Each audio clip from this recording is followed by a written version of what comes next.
మీనరాశి గ్రహాలు 6వ స్థానంలో సంచరించటం వల్ల శుభ మిశ్రమాలు కనపడుతూ ఉన్నాయి. కొంతవరకే శుభాలు కనపడుతూ ఉన్నాయి, మిగతా కొంత ఇబ్బందులు కలుగుతూ ఉంటాయి. ఈ రాశి వారు మొదట ఉన్నంత బాగా తర్వాత ఉత్సాహం తగ్గిపోతూ ఉంటుంది. వీరు ఆర్థికంగా ఇబ్బంది పడుతూ ఉన్నప్పటికీ ఏదో ఒక రకంగా ధనం చేతికి అందుతూ ఉంటుంది. అప్పటి వరకు ధనం అందేంత వరకు వీరు అనవసరపు ఆలోచనలు చేస్తూ ఇబ్బందులు పడుతూ అనారోగ్య పాలయ్యే అవకాశం కూడా కనపడుతూ ఉంది. ఒక ధనం మూలంగా ఆలోచిస్తూ, కానీ చిట్ట చివరికి ఆ ధనం చేతికి అంది సుఖంగా ఉంటారు.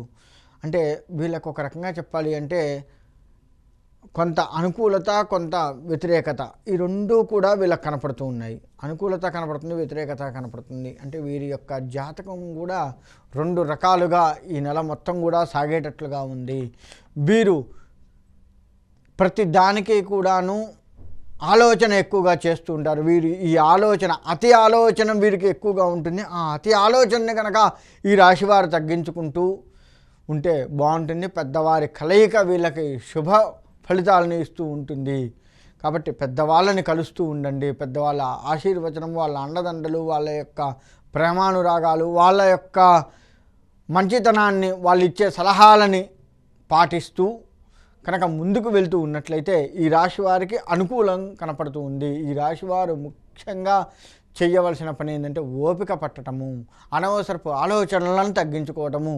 ఈ 2 కూడా చేసినట్లయితే ఈ రాశివారు బాగుండేది బాగా కనపడుతూ ఉంది. దయచేసి ఈ విధంగా మీరు ఉండండి, తద్వారా మీకు అనుకూలత ఉంటుంది. ఈ రాశివారు ఇంటి దైవం ఎవరైతే ఉన్నారో ఆ ఇంటి దైవాన్ని, ప్రతి వాళ్ళకి ఓ ఇంటి దైవం ఉంటారు, ఆ ఇంటి దైవాన్ని బాగా పూజించండి. తద్వారా ఆ ఇంటి దైవత అనుగ్రహం వీరికి లభిస్తుంది. అప్పుడు వీరు కాస్త ముందుకు వెళ్ళే ఆస్కారం కనపడుతుంది. కాబట్టి ఈ రకమైనటువంటి ఆలోచనలు చేస్తూ ఇంటి దైవానికి పూజలు, వ్రతాలు ఇటువంటివి చేసుకుంటూ ముందుకు వెళ్ళండి. ధనాన్ని అనవసరంగా ఖర్చు చేయాలి అన్న ఆలోచన వస్తున్నప్పటికీ అది కాస్త మీరు ఫిల్టర్ చేసుకొని ఎక్కడ అనవసరంగా చేస్తున్నా, ఎక్కడ చేయట్లేదు చూసుకొని ఖర్చు చేయండి. అప్పుడు మీకు అన్నిటా బాగుంటుంది. ఈ 12 రాశుల వారందరికీ కూడా నేను చెప్పిన ఈ సలహాలు పాటిస్తూ అందరికీ కూడా భగవత్ అనుగ్రహం ఉండాలి అని కోరుకుంటున్నాను.